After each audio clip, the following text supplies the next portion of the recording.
আজকে তৈরি করব একদম ঝরঝরে ফ্রাইড রাইস। তো এমনভাবে তৈরি করব যাতে ভাতটি ভাঙবে না এবং একটির গায়ে একটি ভাত লাগবে না।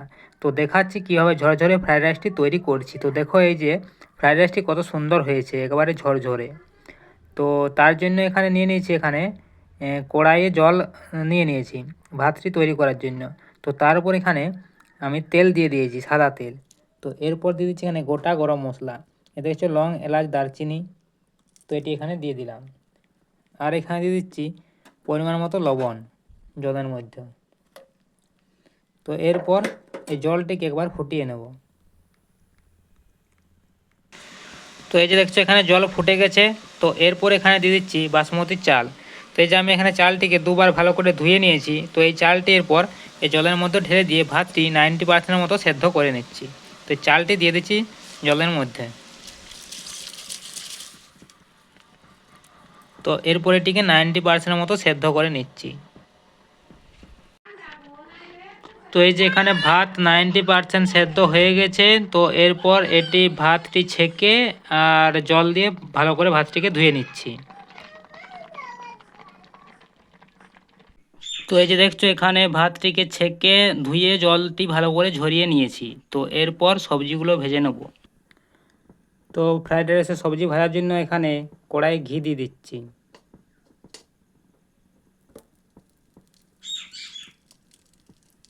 দেশি ঘি দিয়ে দিলাম। তো এখানে ঘিটি গরম হয়ে গেলে এখানে দিচ্ছি কাজু বাদাম।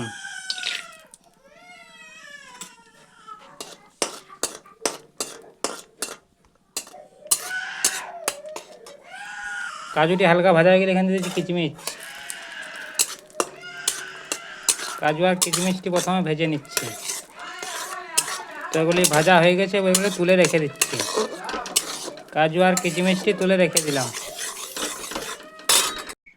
তো এখানে কাজু আর কিচমিচ ভাজা হয়ে গেছে। এরপর এখানে সবজিগুলো ভেজে নেবো। তো এখানে নিয়েছি আমি গাজর, বিনস আর ক্যাপসিকাম।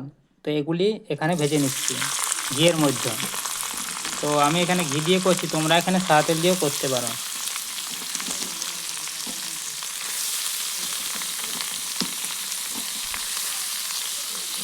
তো সবজিগুলি প্রথমে কিছুক্ষণ ভেজে নিচ্ছি।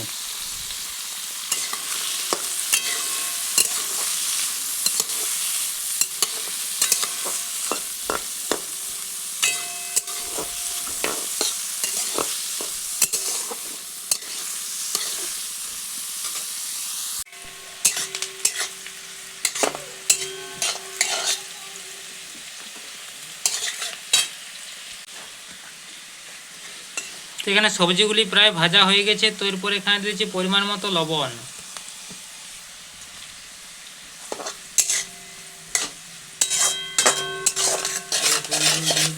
তো এরপর দিয়ে দিচ্ছি এখানে পরিমাণ মতো চিনি। তো চিনিটাকে এখানে কিছুক্ষণ গলিয়ে নেবো এই সবজির সঙ্গে, যাতে গলে যায়। তো ততক্ষণ পর্যন্ত এটিকে আরও ভাজতে থাকবো। তো তখন মটরশুঁটি দিতে ভুলে গেছিলাম, তো এখানে মটরশুঁটিগুলো দিয়ে দিয়েছি। তো এরপর দিয়ে দিচ্ছি এখানে কাজু আর কিচমিচ ভাজাটি, এটি ভেজে রেখেছিলাম সেটি দিয়ে দিলাম।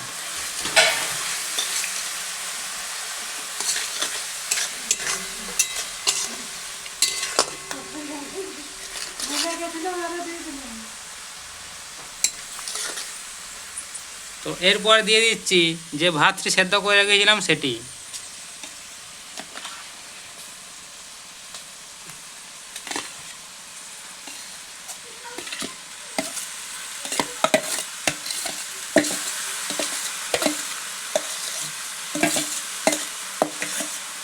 তো এরপর এটিকে ভালো করে মিশিয়ে নেব।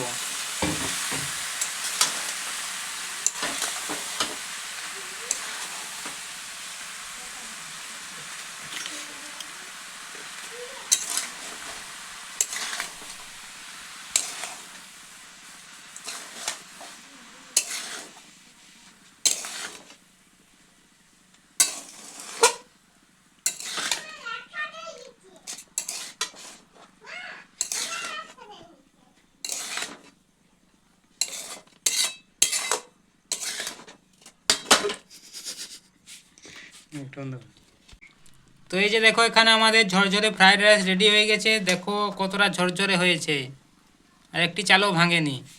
তো এটি রেডি হয়ে গেছে, এরপর এটিকে নামিয়ে নিচ্ছি।